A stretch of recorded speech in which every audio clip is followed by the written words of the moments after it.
family refused to help me with my startup because I invested in my cousin, but now that he's failed and my company is a success, they call my business the family business. I'm Zachary, 34 years old, male, and I grew up in a family that, well, lived comfortably. My dad had several businesses spread out across the city: real estate, retail, and a few others. My mom owns several buildings, yes, in the plural. My grandparents, though not as wealthy, were the first entrepreneurs who managed to achieve enough success to give my parents their initial push. There's an expectation that if you're born into this family, you either inherit something and don't mess it up, or you start your own empire. Naturally, I wanted to go with the latter. I wasn't a naive kid dreaming of opening a beach shack in the Bahamas. Nothing wrong with that. But I had a plan, a solid one in my opinion. Cybersecurity. Ever since I was 14 and accidentally hacked my school server to change my detention record, I discovered that I had a knack for computers. I went to college, graduated with a degree in computer science, and spent countless hours obsessed with encryption, data breaches, and programming. After graduating, I realized that cybersecurity wasn't just an interesting career, it was lucrative. Every company needs it, every bank, every hospital. It's like selling umbrellas in a world where data leaks rain down constantly. I had a vision, a potential customer base, and a detailed business plan that, in my opinion, would impress anyone. But here was the problem. I needed money to start, a lot of money. I wasn't asking for millions, okay? Just enough to rent an office space, hire a small team, and invest in some initial software and hardware. Sure, I could have started with less, but I had this very clear picture in my head of how the company should be. One morning, I approached my parents. We were all sitting in the living room and I presented my idea. I had charts, market research, and passion. I asked them for a loan. I didn't want a gift or free money. It was a loan that I would pay back with interest once the business took off. They said, "Zach, we love you, but we don't think you have what it takes to run a business." They didn't say it with cruelty. My dad sighed as he said it, as if it pained him physically to turn me down. My mom gave me one of those pity looks that moms give when they think you're adorably naive. My dad explained that being a good programmer doesn't automatically make you a good entrepreneur. Running a business means, well, running it, handling accounts, employees, investors, losses, all those boring and not so fun parts. And according to them, I just didn't have that spark. To them, investing in me wasn't really investing, it was just throwing money away. I won't lie, that hurt. At first, I was angry, really angry. But I still didn't want to give up on my dream. A month after my parents turned down my funding request, my cousin Bernard was getting married. A big, lavish wedding. 3 days of events, champagne fountains, the whole shebang. At one point, I was standing with my parents near the buffet table when Bernard came over. He greeted my parents, shook my dad's hand, and then said, "Uncle, Aunt, thanks again for believing in me and helping me fund my hotel business. I couldn't have done it without you." I stood there, staring at Bernard as if he just confessed he was a time traveler. My parents nervously laughed, said something polite, and quickly changed the subject. I had asked for funding. They said no, but Bernard got funding for a hotel, a damn hotel. I left with a lame excuse because I felt betrayed. Not because they financed Bernard, well, good for him, I guess, but because they wouldn't do the same for me. They trusted Bernard, but me, their own son? Apparently, I wasn't worth the risk. At some point, my grandma found me sitting there. "Zachary, what are you doing here? Why aren't you inside enjoying the wedding?" And there's something about grandmas, you can't lie to them. You just can't. So I told her everything. I just let it all out. Then she said something I'll never forget. "Zachary, sometimes people see potential in others because they see a version of themselves. Maybe your dad sees a younger version of himself in Bernard, but that doesn't mean you aren't capable. You're different, and being different isn't a bad thing, it just is." She squeezed my hand and added, "You're smart, you work hard. One day, you're going to build something amazing, just on your own terms. I know it sounds like a bunch of cliches, but that was exactly what I needed to hear at that moment. The day after the wedding, I was still in this weird emotional fog. Half motivated by what my grandma said, but also half devastated. I was sitting on my couch when my phone rang. It was my grandpa. Now, my grandpa isn't the type to call just to chat, so naturally, I got scared. I asked if everything was okay, and he said it was, and that he just wanted me to come see him. I said, "Okay, Grandpa, I'll be there in 2 hours." When I arrived at his house, my grandma opened the door with a warm smile. "Come in, Saker, your grandpa is in his study." He was sitting in his chair when I entered, but he immediately got up and hugged me, and in that moment I started to relax a bit. My grandpa didn't waste time with small talk. He said, "Your grandma told me what happened at the wedding and how you feel about your business plans." "Oh, so that was it." I nodded, trying to keep a neutral expression. He continued, "I want you to know something. I started my first business with nothing but an old van and a loan from my uncle. It wasn't easy, and everyone thought I was going to fail. But I didn't. And you know why?" I shook my head. "Because someone believed in me. Sometimes, just one person can make all the difference." Then he reached into his desk drawer, pulled out a checkbook, wrote something, and handed it to me. Now, I'm not going to tell you the exact amount, but let's just say it wasn't pocket change. It wasn't everything I needed to launch my cybersecurity company, but it was enough to get started, enough to make a real difference. I stared at that check for what felt like 5 whole minutes. Finally, I managed to say, "Grandpa, I don't know what to say." "You don't have to say anything," he replied. "This isn't just money, it's trust. I'm investing in you." I tried every which way to keep my composure, but my grandpa just got up, walked over, hugged me, and said, "Make us proud." On the ride home, I kept looking at that check. It wasn't just money, it was proof that someone believed in me. After getting that initial funding from my grandpa, I knew I had to be smart with every penny. I didn't splurge on fancy desks or modern office chairs. We started small. I reached out to my 2 best friends, Dammy and Luis. We pooled together what little we had saved and rented a tiny, cramped office in the roughest part of town. But hey, it was ours. Those first 2 years were brutal. We worked between 14 and 16 hours a day, barely rested on weekends, and survived on instant noodles and vending machine snacks. Luis was hopping from one call to another. Adam was buried in code, and I did everything all at once. Our first big client was a mid-sized financial company that had just been hacked. We managed to fix their systems, recover their data, and prevent future breaches. That project gave us enough money to move into a slightly better office. Little by little, we started gaining traction. Word of mouth began spreading, and we started landing bigger clients. About 4 years later, we reached our first milestone. We had enough revenue to consider expanding. We opened our second office in a nearby city and, a year later, a third in another major city. By then, we weren't just a makeshift operation, we were a real company. Around that time, we also started a cybersecurity consulting firm. It seemed like the natural next step. Companies weren't just asking us to fix breaches, they wanted us to proactively prevent them. And let me tell you, consulting money feels different. 2 or 5 years after starting the business, I was finally in a position to pay back my grandparents. I drove to their house, check in hand, and said, "This is yours, with interest." But I didn't stop there. These 2 people had given me everything when no one else did, so I bought them a new house. Nothing ridiculously extravagant, but cozy, comfortable, and in a neighborhood they had always loved. Watching them walk through their new home, pointing out little details they liked, was one of the most rewarding moments of my life. While my cybersecurity business was thriving, Bernard's hotel wasn't. The pandemic completely crushed the industry, and his hotel never fully recovered.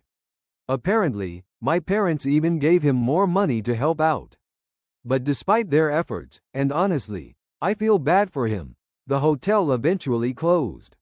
So last weekend, we were celebrating my grandparents' 50th wedding anniversary. Because they are literally the reason I have everything I have today, I wanted to make sure I kept thanking them for what they did. I spared no expense. I rented a beautiful hotel ballroom, hired Catherine, booked a live band, and invited basically all our friends, family, and even some old neighbors we hadn't seen in years. Honestly, planning this event felt more emotional than some of the biggest business deals I've ever closed. The party was spectacular. Everyone was dressed up, the food was amazing, and my grandparents were overjoyed, which was what mattered most. But then my parents made their entrance. At some point during the night, I overheard my dad talking with one of his old friends. When his friend said he should be proud of me, my dad replied, talking about family values and how their support and guidance had set me on the right path. He even mentioned that it was practically a family business now. Excuse me, what? I couldn't believe what I was hearing. As the night went on, I kept catching snippets of conversations where my parents painted themselves as the backbone of my success. We always knew he'd do something great. We supported him every step of the way. That's what families do. They lift each other up. And the cherry on top, my dad said, it's all thanks to the initial support from the family. Look, I'm not saying I needed my parents to grovel at my feet or apologize with tears in their eyes, or anything like that. But taking credit for something they actively refused to support? That really rubbed me the wrong way. I tried to enjoy the rest of the night, but I was truly angry. So I changed my speech. Originally, I had planned something simple, a sincere tribute to Grandma and Grandpa. But after everything I heard that night, I knew I couldn't let it go. I started off with a light tone. I cracked a few jokes, mentioned how their marriage was older than the internet, and talked about the love and respect they always showed each other. But then I got serious. And here's the part of my speech. You see, Grandma and Grandpa didn't just build a life together, they built a legacy. A legacy of love, trust, and most importantly, faith in people. When I had a dream and everyone else shut the door in my face, they opened it. They didn't just believe in my idea, they believed in me. And everything I have today is thanks to their faith in me when no one else did. I paused. My parents were staring at me with forced smiles on their faces. So tonight, I want to toast Grandma and Grandpa, the only two people who believed in me when no one else did. This success is theirs, and no one else's. Grandma was crying. Grandpa nodded with that proud, calm smile of his. And my parents? They forced a smile, gritting their teeth. About 15 minutes after the speech, my dad found me near the dessert table. He was basically yelling at me. What the hell was that speech? You were trying to humiliate us in front of everyone. Humiliate you? I replied. I just told the truth. You didn't believe in me, but Grandma and Grandpa did. My mom joined in. You didn't have to air our family issues in public. You made us look really bad. At that point, I was biting my tongue, trying not to explode. But then my dad said, you act like we did nothing for you. We gave you a good life, a good education. How dare you make us out to be the villains in your little success story? At first, I didn't shout, but my voice definitely rose. You know what? You didn't believe in me. You gave money, but you gave it to Bernard for his hotel without a second thought. And when he failed, you gave him even more. But when I came to you with my idea, you said I wasn't cut out for business. At that moment, I realized the room had fallen completely silent. The guests were watching. My cousin Bernard, the one with the failed hotel, was awkwardly sipping his drink in a corner like he wanted to disappear. My dad pointed a finger at me. You're ungrateful. And I replied, completely losing control. Ungrateful? Why? No, I'm not ungrateful. I'm just saying out loud what everyone already knows. My chest felt tight, my face burning, and I realized I'd just caused a scene at what was supposed to be a celebration for my grandparents. I looked around and saw Grandma watching me with a soft, sad expression. Not disappointed, just sad. Grandpa had his arm around her, as if trying to keep her calm. That's when guilt hit me. I didn't say another word.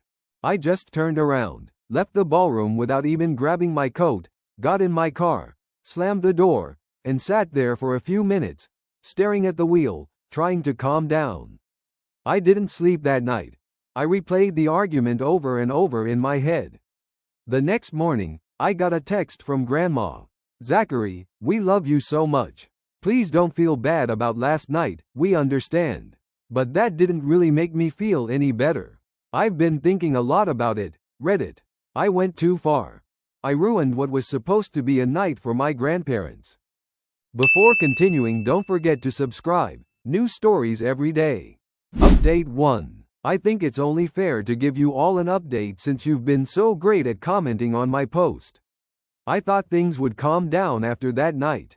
I figured maybe we'd all reflect a bit and then have an adult, proper conversation. But no, my parents decided to go nuclear.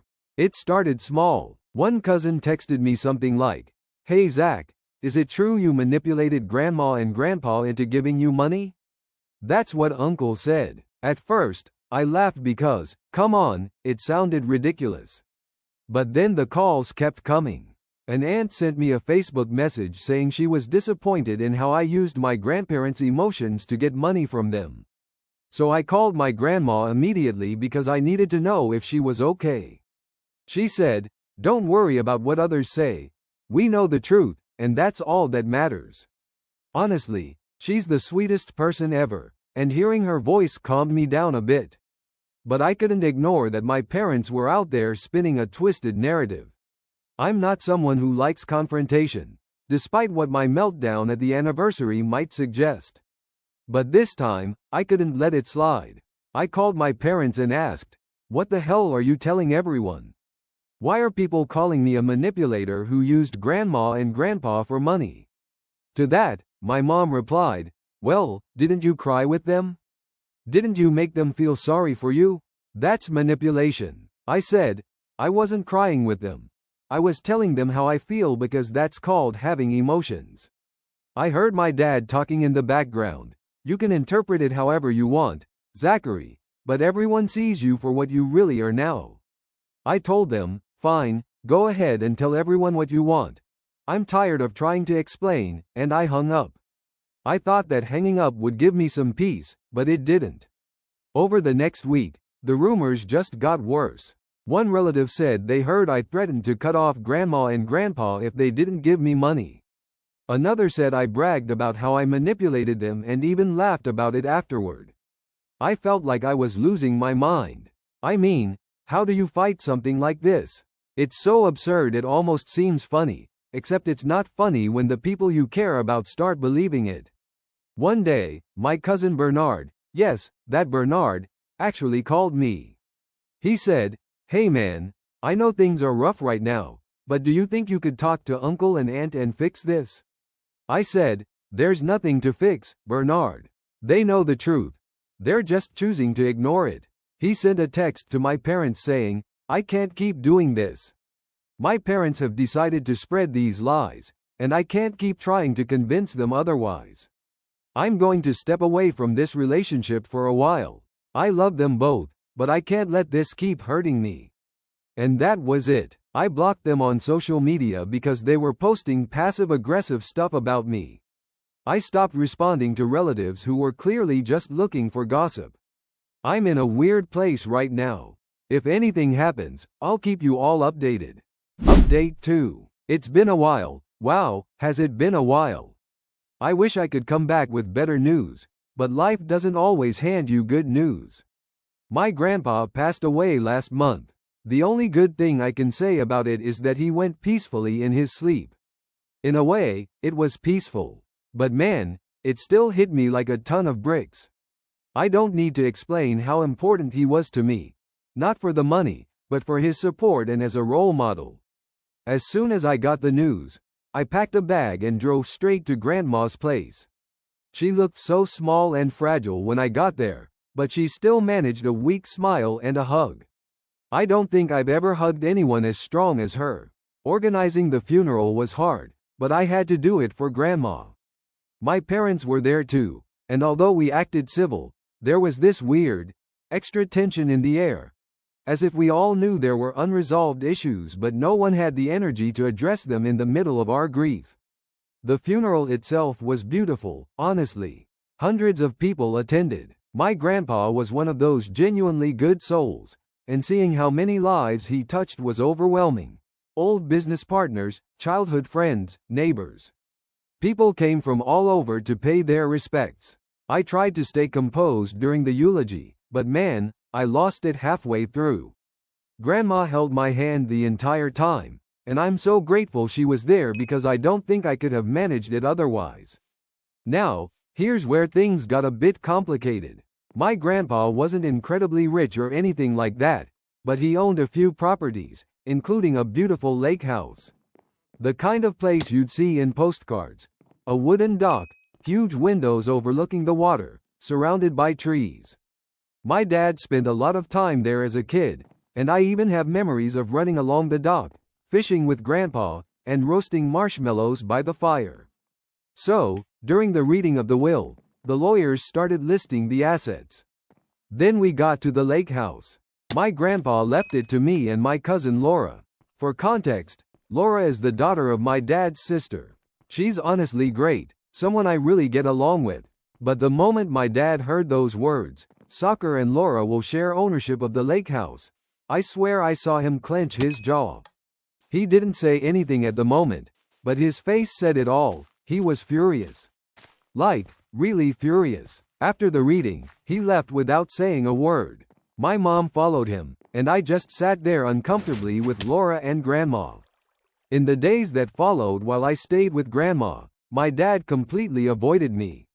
If we were in the same room, he acted like I was invisible. My mom gave me these half smiles, but didn't say much either. It's crazy because I never asked for the lake house. I didn't even know Grandpa was going to leave it to me. But somehow, I felt that my dad saw it as another personal attack, like Grandpa was picking sides in some imaginary war. Laura and I talked about it one night over tea. She admitted she also felt uncomfortable because her mom, my dad's sister, wasn't exactly happy with the will either. But at least Laura's mom wasn't cold about it. One afternoon, while I was helping Grandma sort through some of Grandpa's old things, she sat down with me. She said, "Your grandpa loved your dad very much, Zachary. But he also saw how hard you worked, how much you fought to prove yourself. He wanted you to have something that meant a lot to him." I think she knew I felt guilty about the whole situation, as if I'd somehow unwittingly caused an even bigger rift between my dad and me. But Grandma said something that really stuck with me. "Your grandpa wasn't taking sides, he was choosing love. He loved both you and Laura, and that's why he wanted you both to have a place where you could always feel close to him."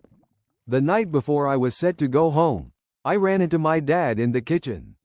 He was making tea, and I was filling a glass of water. For a moment, everything was silent. Neither of us said a word, but then he spoke. "You know, that lake house was supposed to stay in the family. It was supposed to be ours." I replied, "It still is, Dad. I'm not going to sell it. I'm not going to turn it into a rental property. It's still ours." He didn't respond. He just stirred his tea, put the spoon down, and left. Update 3. There are some things I need to address now, since my dad has decided to sue me. He believes that the lake house belongs to him, even though Grandpa left it to me and my cousin Laura. I can't go into too many details because everything's very complicated and legal, but I'll try to give you an idea of what's going on. It all started when my dad began showing up at my house unannounced, demanding that I hand over the lake house. At first, I thought maybe he was just upset and wanted to talk. But when I refused to give in, he started making threats. He said that Grandpa's will was wrong and that I was in the wrong for not sharing the house with him. It was like a switch had been flipped. Then the legal documents arrived. I won't get into all the details, but basically, my dad's legal team sent me official papers accusing me of acquiring the lake house improperly and demanding that I hand it over. He claims that it's his inheritance, not mine, and that I manipulated Grandpa into leaving it to me. I mean, it's ridiculous, right? Grandpa clearly left the house to Laura and me. My mom is still trying to mediate, urging me to give in and simply hand over the house to my dad so we can put this behind us. I'm at a point where I don't think there's any going back. I don't believe we'll ever be able to repair what's been broken. I probably won't post about this again for a while, at least until things settle down and I can give you more details. Update 4. This update comes a long time after the last one, and believe me, I wish it had come sooner. That would have meant that the whole lawsuit with my dad was over sooner. But it wasn't until now that I can finally talk openly about everything that's happened. Well, no, my dad couldn't invalidate Grandpa's will and get the house, which would have been perfect for him, as I'll explain later. The lawsuit should have lasted a short time, really, but my dad had some pretty good lawyers, at least when it came to delaying things, and it dragged on longer than expected. I think he was hoping I'd eventually throw in the towel and tell him the house was his. Something he couldn't have done anyway because it also belongs to my cousin. Not even my aunt joined him on this crusade. When my grandma told me that Grandpa really wanted me to have the house, I couldn't back down. Luckily, my grandma's testimony was a huge help in the trial, because my dad had nothing, absolutely nothing. All he did was spend an enormous amount of money on lawyers, which cost him big time and made me spend a lot as well.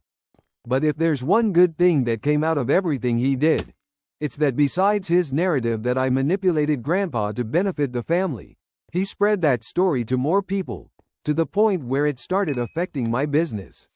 So we played a game of chess and ended up suing him for defamation and damages. I don't know the exact value of the lake house since we haven't appraised it. We don't want to sell it, but I'm sure that what he lost in legal fees and what he had to pay because of my lawsuit, which I won, has been way more costly. Yes, we're talking huge sums.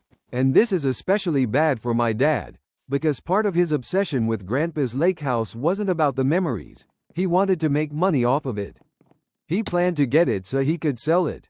I mean, Grandpa wasn't even cold yet and he was already fighting over the inheritance because he needed the cash. The reason for this is that the money he lent to my cousin, along with later loans, left him in a pretty precarious financial position. And the fight with me only made things worse.